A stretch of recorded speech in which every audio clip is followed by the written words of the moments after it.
Hello. Just waiting for a little bit to see if people hop on to this live. I'm gonna wait a little bit.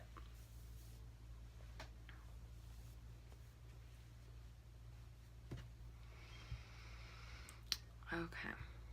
So today I wanted to talk about John 15. I read it multiple times. Really resonated with me the past 2 weeks when I heard it again and read it again. So I just wanted to come on here and share it since it's been a while since I've done a live. But John 15 talks about Jesus being the tree and how, he's the vine, right? And then we are the branches. So John 15:1 says, I am the true vine, and my Father is the gardener. He cuts off every branch in me that bears no fruit, while every branch that does not bear fruit he prunes, so that it will be even more fruitful. And furthering in the chapter, he's saying that no branch can bear fruit by itself, and it must remain in the vine. Neither can bear fruit unless you remain in me. And then it continues into verse 5 that says, I am the vine and you are the branches. If you remain in me and I in you, you will bear much fruit. Apart from me, you can do nothing. And at the very end of that verse, when you go down to 8, it says that this is to my Father's glory, that you bear much fruit, showing yourselves to be my disciples. I wanted to break it down with the vine and the branches, and almost similar, it's like a tree, just kind of how it talks about in Genesis about God being the tree of life. And I think that this is kind of in correlation to that, because we can't live without God being our supply, right? And he is life, and so we need that to continue to push through every day, to die of our flesh and pursue him and be, true disciples of the Lord. And I think about the seasons that I've gone through and the pruning process, and how I love how he refers as our Father being the gardener, because he does remove things from our life that shouldn't be there, or is not part of the permissible will of God, and he needs to guide us, right? We can plan out our steps, but the Lord's going to direct them, and as he's guiding us, he's going to be adding and removing, and it's all, in the end, it's for his glory. Like, it's never to hurt us, it's never to discourage us, it's always to continue to have our hope in him. And if you think about, going back to the vine and how we're a branch, and how you have to water plants, right? And they need to be planted in good soil, and in order for them to be fruitful, you have to do that. Hola, Jacqueline. So I just want to break it down for you. You're the branch, and Jesus is the tree. He's the vine. And apart from him, you can do nothing. We can't bear any fruit. And in order to supply ourselves and water ourselves with what we need to be fruitful, to be connected to Christ, to remain in him and in his presence, I wanted to break it down like a plant needing water. Okay, what is our water, right? If we are the branch, our water is our prayer life. It is our time in the Word. It is, all the worship, everything that is good, right? That could make you grow as a Christian. And I was thinking about how a vine and a tree, you need to be planted in good soil, right? For it to produce anything.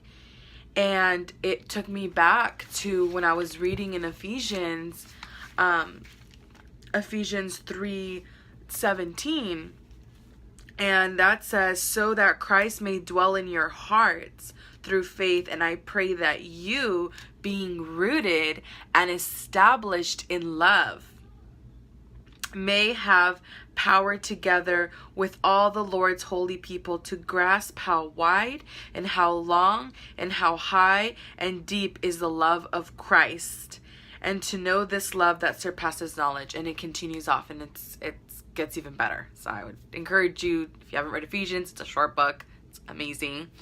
But it talks about being rooted, and I instantly thought, referencing back to John 15, and how a plant has to be rooted in good soil to be fruitful, right? And so our good soil and our foundation is, the Bible itself. And then from that being, all this stuff being added, and then we're growing.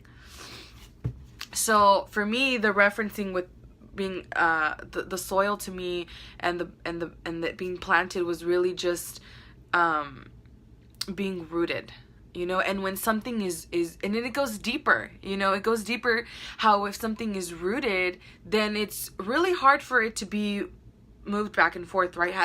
It's kind of like referencing back to like Psalms and having that unshakable faith.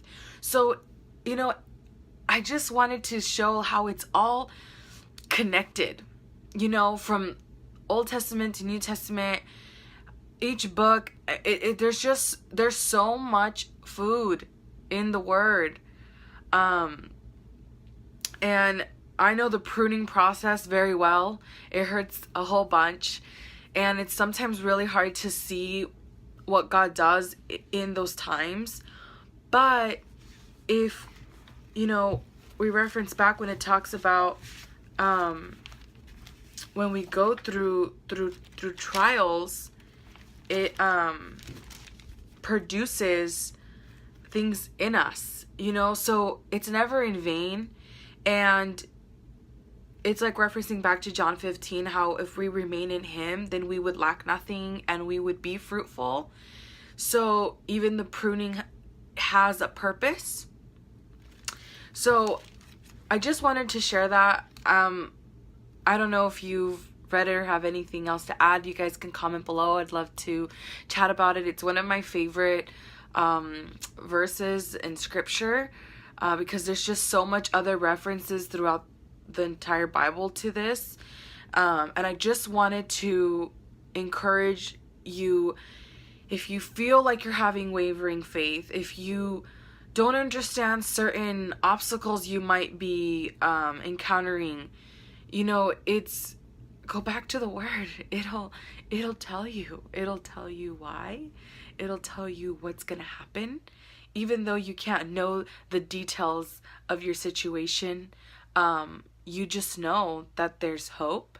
You know that if you remain in him, that everything will be fruitful, that the pruning has a purpose, and what that purpose is in what it's going to look like in your life. And even though you can't see it at times, you see his glory. You see it later on. And this time last year was a really hard time for me, and it's something I really don't talk about with a lot of people. And I went through a divorce, and it was finalized this year, and it was a pruning process, and it was a painful process. And I didn't think that this time the following year didn't see where I would be, or how something that could be so painful I could ever move from it. This is my first time talking about it publicly on the internet. I never thought I'd be sharing this with anyone that is in a close relation or in one of my small groups. But I've remained in him from last year to this whole year, and I've grown, and I've been rooted and established in his love. And because I have remained in him, I've seen so much fruit. So much fruit in my life, and the people that were connected to me. And it's so exciting to know that I have such a good father, that what the word says is truth, you know, and I don't lack anything. I wake up every morning and I'm so grateful, and I'm so happy, and I have this joy in my heart that I'm able to share with others that I didn't think was possible last year. And I think that's why this scripture stuck out so much to me, because I've seen it in my life. And I know that if whoever, you know, needed to hear something like this, that he's going to do it in your life. Like, God doesn't pick favorites. You know, what he did for me, and the way he's brought me out of a really dark pit into really great light, from beauty to ashes, that he does all that. But we do have to follow what scripture says, which is remaining in him. If I didn't remain in him and be established in him and in his likeness, and want to have his character in me, and let the pruning and the pain, you know, and persevering in that, you know, change my character and birth something different in my heart and in my spirit, then, you know, I wouldn't be here today saying all these things, and I wouldn't have a different heart for God and for others. So I just remind, God is life. That's basically what that verse John 15 is saying, is God is life, and he's the tree of life, and his scripture is the food, and we are the branch, and he's the vine. And apart from him, if we are a branch, and if we're not being nurturing ourselves, our spirits, our bodies the way that we should, then the branch is going to wither away and fall off of the tree. You know, it'll die. You've walked by trees that are dying, or the little leaves that are on there, and, you know, they change colors. It's kind of like our seasons in our life. They're constantly changing. But if a tree, and you see it's not being watered, it's going to wither away and die. Well, it's the same with our spirit. We're not watering it. We're not feeding it what it's supposed to be fed, and it's just going to wither, you know, and then you become lukewarm and then cold, and, you know, you guys start to go backwards. So I just want to encourage you. God is life. He's amazing. And, you know, there's just so many blessings, even in the pruning, even when things are great, and when there's highs and lows, you know, he's wonderful. And I just hope that this encouraged anyone. And, you know, if you have any prayer requests, you can DM me or comment down below. I will be happy to pray for you. Praise God.